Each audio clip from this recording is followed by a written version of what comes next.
we're going to see functions over here.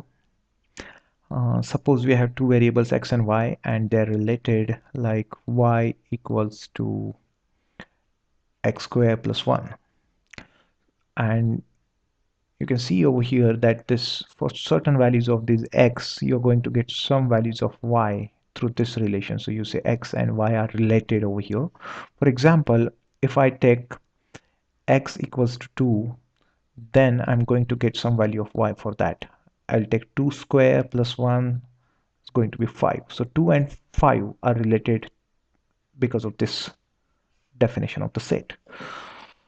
What if I take some values, some set of values for x and y? I'll take some values, say 1, 2, 3, 4, etc. And for each value of x, I'm going to get some value of y. Let's see. If you put 1 over here, 1 square plus 1, I'm going to get 2. For 2, I'm going to get 5 as we just did. For 3, 3 square plus 1, that is 10. For 4, I'm going to get, I think, 16 plus 1, 17. Okay, like that. Since we have only these 4 values here, I'm going to relate them with these 4 values here by showing some arrows here. One is like related to 2, 2 is related to 5, and like this through this relation. Now, if two sets, this is set x, this is set y, are related to each other like this, then it may be called as a function. We'll see the technical definition of functions now. Okay, here we go. Suppose I have set A having some elements A, B, C, D in it, and another set B having some elements 1, 2, 3, 4, 5 in it, and they're related, like, well, just arbitrarily taking these values like this, they're related. So when do we call this relation A to be a function?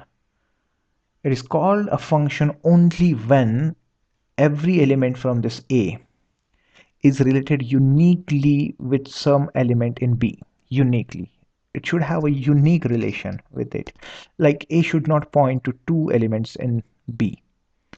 Okay, so that unique word is very important. And if there is a relation between A and B and every element in set A denotes a unique element in B, then we will call it a function. Now we'll see what are the other terms related to functions, like domain, codomain, and the range. This domain is very simple. Simply you see whatever the terms are present, whichever terms are present in set A are called as the domain of this function A to B. What about codomain? Now codomain is always mistaken as the range. But remember, there is a slight difference between the two. This codomain means all the elements in set B, even the elements which are not related. And when you ask me what is the range, so this range is something different.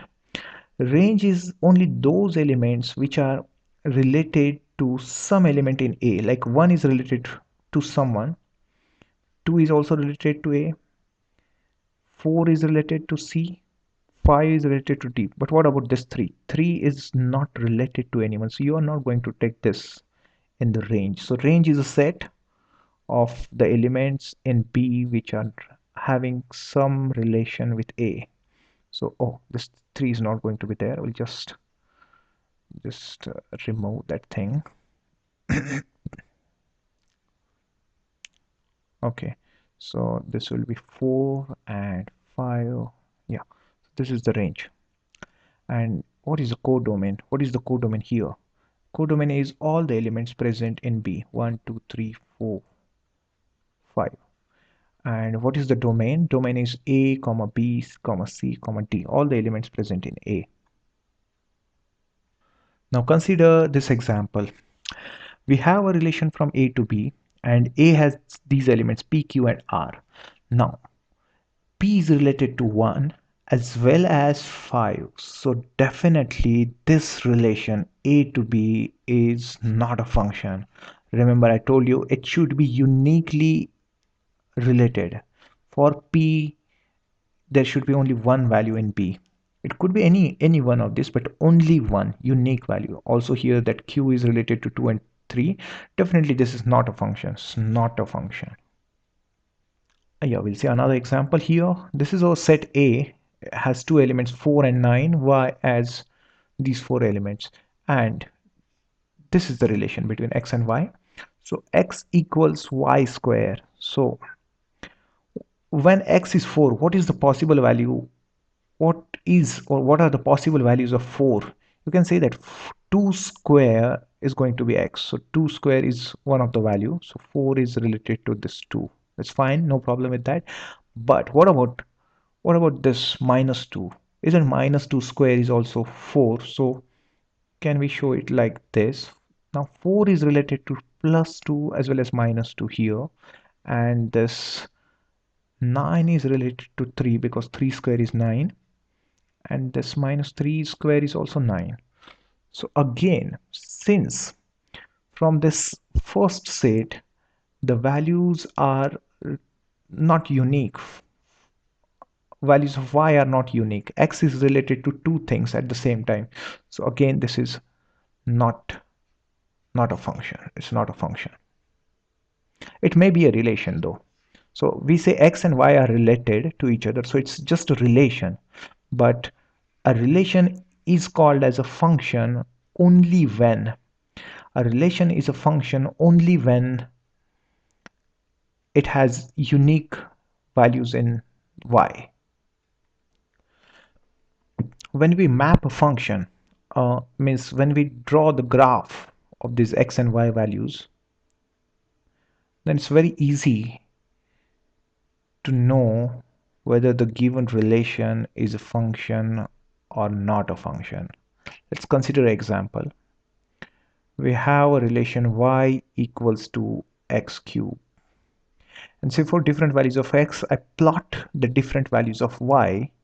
So I'm going to get a function which looks something like this. This is the function for this y equals to x cubed. And the trick here to identify whether this relation is a function or not means for every value of x, is there a unique value of y? You have to just do this thing. When you plot this graph, after that, just draw a line, vertical line, which is parallel to y axis, like this, like this, like this, anywhere. And observe that this line, at how many points this line is intersecting a given graph. So it's just one point here, here, everywhere. So if it intersects at unique point, this vertical red line intersects at unique point, then it is a function. Otherwise, it is not a function. So since wherever you draw that line, it is intersecting only at one point, so this is a function. Let's consider another example. This is another graph for this relation y square equals to 4 times ax, and it's a very popular equation of a parabola, we can say.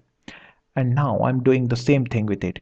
If I draw a vertical line intersecting my function, which is parallel to y-axis, like this, like this, like this, all these lines you can see are intersecting a function at 2 points. So it's not unique. This graph is being intersected at 2 points by these lines. So uh, we say this relation is not a function. This is not a function. This is not a function. And it's very easy to understand. When we plot these graphs, you're going to take the values of x on the x-axis and the values of y on the y-axis. So what do you say? For this value of x, this is the value of y. But is it unique? No, it is not, because for the same value of x, there is another value you get here, another value of y. So definitely, when you have these values of x, they are related to, each value is related to two of them. So it's very simple to understand that this relation is not going to be called as a function. We have another example, and here the relation is y equals to x squared, and something like this, the graph is formed. if I draw a vertical line here, anywhere, it intersects at unique points. It's only one point it intersects. So this is a function. This can be called as a function. In the next video, we're going to